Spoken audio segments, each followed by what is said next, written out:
नमस्कार दोस्तों, जी के सफारी में आप लोगों का स्वागत है। आज फिर से आपके लिए हम लाए हैं 10 बेहतरीन प्रश्न। और इससे पहले कि मैं आगे बढ़ूं, मैं आप लोगों से गुजारिश करता हूं, रिक्वेस्ट करता हूं कि आप इस चैनल को सब्सक्राइब करें, बेल आइकन दबाएं ताकि आपको रेगुलरली हमारे तरफ से अपडेट्स मिलते रहें। ठीक है दोस्तों, बढ़ते हैं पहले प्रश्न की ओर। पहला प्रश्न कहता है, भारत का सबसे लंबा समुद्र तट किस राज्य में है? दोस्तों देखो, सबसे लंबा जो समुद्र तट है, यानी कि बीच, सबसे लंबा बीच कहना चाहिए हमको। तो चूंकि हमने समुद्र तट जो है वो अलग अलग तरीके से यूज़ करते हैं, तो सबसे लंबा बीच, यानी कि दो चीज़ें होती हैं दोस्तों, एक कोस्ट लाइन होता है, एक बीच होता है। तो आप देखोगे कोस्ट लाइन का मतलब है कि तट, लंबा तट। कोस्ट लाइन मतलब क्या, कि भाई जो जो राज्य का जो हिस्सा है वो सागर को टच करता है, तो कोस्ट लाइन हो गया। लेकिन जो बीच होता है, बीच जो होता है एक कंटिन्यूअस जो क्षेत्र, जो एरिया होता है, उसे बीच कहते हैं। जैसे कि आप बॉम्बे में जुहू बीच जाते हो, आप गोवा में बहुत सारे बीचेस हैं। तो क्वेश्चन कहता है कि भारत का सबसे लंबा बीच कौन सा है, ठीक है, वो किस राज्य में है? तो सबसे लंबा बीच जो है भारत का दोस्तों, वो तमिलनाडु राज्य में है। तमिलनाडु में चेन्नई शहर में, ठीक है, तमिलनाडु में चेन्नई शहर में मरीना बीच है। और मरीना बीच को सबसे लंबा बीच माना जाता है देश का। याद रखो, लॉन्गेस्ट बीच तमिलनाडु चेन्नई में है और वो है मरीना बीच। ठीक है, दूसरा प्रश्न कहता है, पुष्कर मेला कहाँ होता है? पुष्कर मेला बहुत ही धार्मिक मेला है, बहुत प्रसिद्ध मेला है। ये सिखों के लिए, हिंदुओं के लिए भी, हिंदुओं के लिए तो है ही, सिखों के लिए भी बहुत बड़ा धार्मिक स्थल माना जाता है। पुष्कर मेला जो है ये पुष्कर शहर में होता है, ठीक है। और ये पुष्कर शहर जो है ये राजस्थान में है, ठीक है दोस्तों। तो पुष्कर शहर शहर जो है वो राजस्थान में है और ये अजमेर से करीबन 20 किलोमीटर की दूरी पर है, ठीक है। अजमेर और पुष्कर के बीच की जो दूरी है वो 20 किलोमीटर के आसपास है। और पुष्कर में पुष्कर लेक है, एक पुष्कर लेक यानी पुष्कर झील, और पुष्कर झील में लोग नहाते हैं और वहीं पर पुष्कर मेला भी लगता है, ठीक है। तो ये कहाँ आता है? राजस्थान में आता है। अगला प्रश्न देखते हैं। अगला प्रश्न कहता है कि कावेरी नदी का उद्गम स्थल कहाँ है? दोस्तों, कावेरी नदी जो है, जिस तरह से हमारे यहाँ पर गंगा नदी बहुत ही होली मानी जाती है और धार्मिक मानी जाती है, उस तरह से साउथ में कावेरी नदी जो है ये बहुत ही धार्मिक मानी जाती है। इसका उद्गम स्थल कहाँ है? इसका उद्गम स्थल है कर्नाटक में। कर्नाटक के अंदर जो वेस्टर्न घाट है, यानी जो पश्चिमी घाट है, वहीं पर कहीं पर कावेरी नदी का जन्म होता है और वो बहते हुए जाती है तमिलनाडु में। और कावेरी पानी को लेकर के कर्नाटका और तमिलनाडु के बीच विवाद काफ़ी सालों से चल रहा है, ठीक है दोस्तों। याद रखो, तमिलनाडु और कर्नाटका के बीच कावेरी नदी जल बांटने का विवाद चलता आया है। और कावेरी का जन्म जो होता है वह वेस्टर्न घाट कर्नाटका में होता है। वेस्टर्न घाट जो है वो खाली कर्नाटक में नहीं है, वह केरल में भी शुरू होता है, जाता है ये कर्नाटका में, और फिर जाकर के ये महाराष्ट्र और थोड़ा बहुत उसका हिस्सा गुजरात में भी जाता है, ठीक है दोस्तों। तो ये 4 स्टेट जो है वेस्टर्न घाट कवर करता है, ठीक है। इनमें से कौन सा राज्य, इनमें से कौन सा राज्य की सीमा बांग्लादेश की सीमा को नहीं छूती है? तो इनमें से कौन से राज्य की सीमा बांग्लादेश की सीमा को नहीं छूती है?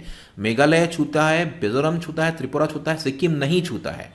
सिक्किम छूता है भूटान को। तो याद रखो दोस्तों, सिक्किम की जो सीमा है वो भूटान को छूती है, वह नेपाल को छूती है, और वह आसाम को छूती है, और वह छूती है वेस्ट बंगाल को।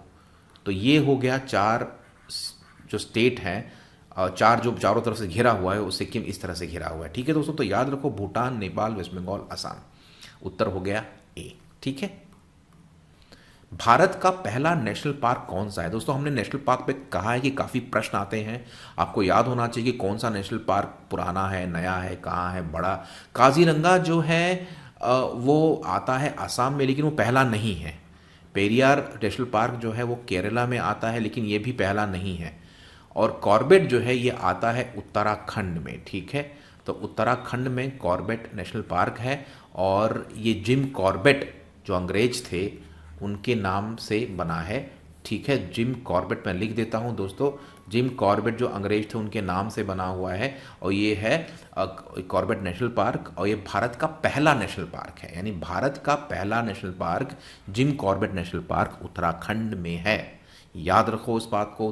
6वां प्रश्न, भारत के किस राज्य में पहला तेल खदान पाया गया था? दोस्तों, आपको पता होगा कि दिग्बॉय एक जगह है आसाम में। दिग्बॉय आसाम में एक जगह है जहाँ पर एक बार हाथी के पाँव में उन्होंने तेल देखा था और उनको वहाँ से लगा कि यहाँ पर तेल है।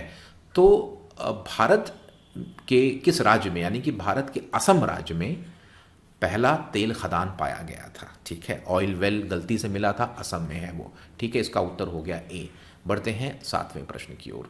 7वां प्रश्न कहता है कि भारत का सबसे लंबा नेशनल हाईवे कौन सा है।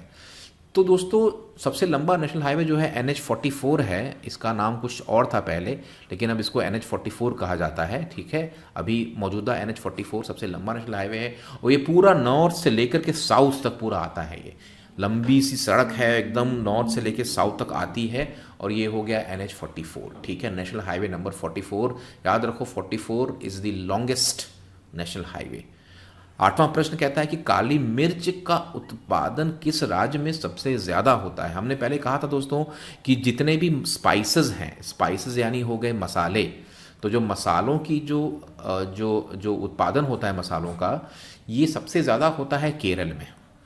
केरल प्राचीन काल से अपने मसालों के लिए बहुत प्रसिद्ध रहा है और अरब देश और केरल के बीच संबंध जो हैं, जो एक व्यापार के संबंध हैं, ये बहुत सालों से रहे हैं।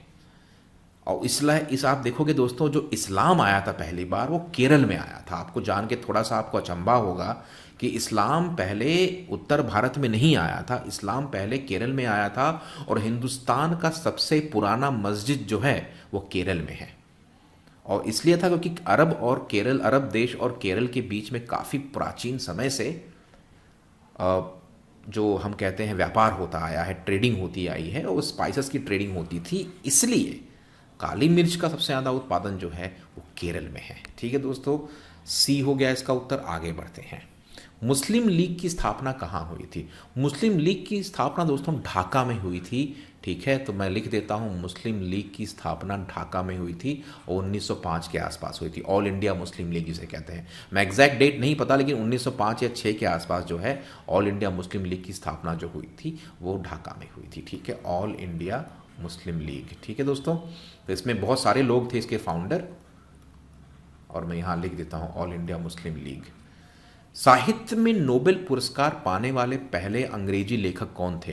तो साहित्य में नोबेल पुरस्कार बहुत लोगों को मिल चुका है, 1901 से मिलता आया है। लेकिन हमारा प्रश्न कहता है कि अंग्रेजी लेखक यानी कि इंग्लिश राइटर यानी कि ब्रिटिश राइटर, मैं कहूँगा अंग्रेजी का मतलब यहाँ पर अंग्रेजी में लिखना नहीं, ब्रिटिश राइटर कौन से थे। तो साहित्य में नोबेल पुरस्कार पाने वाले पहले ब्रिटिश राइटर जो थे वो रुडयार्ड किपलिंग थे। रुडयार्ड किपलिंग ने जंगल बुक लिखी है। ठीक है, मोगली बगीरा वाला जो कहानी आप पढ़े होंगे वो रुडयार्ड किपलिंग ने लिखी है। और रुडयार्ड किपलिंग जो है, इनका जन्म मुंबई में हुआ था।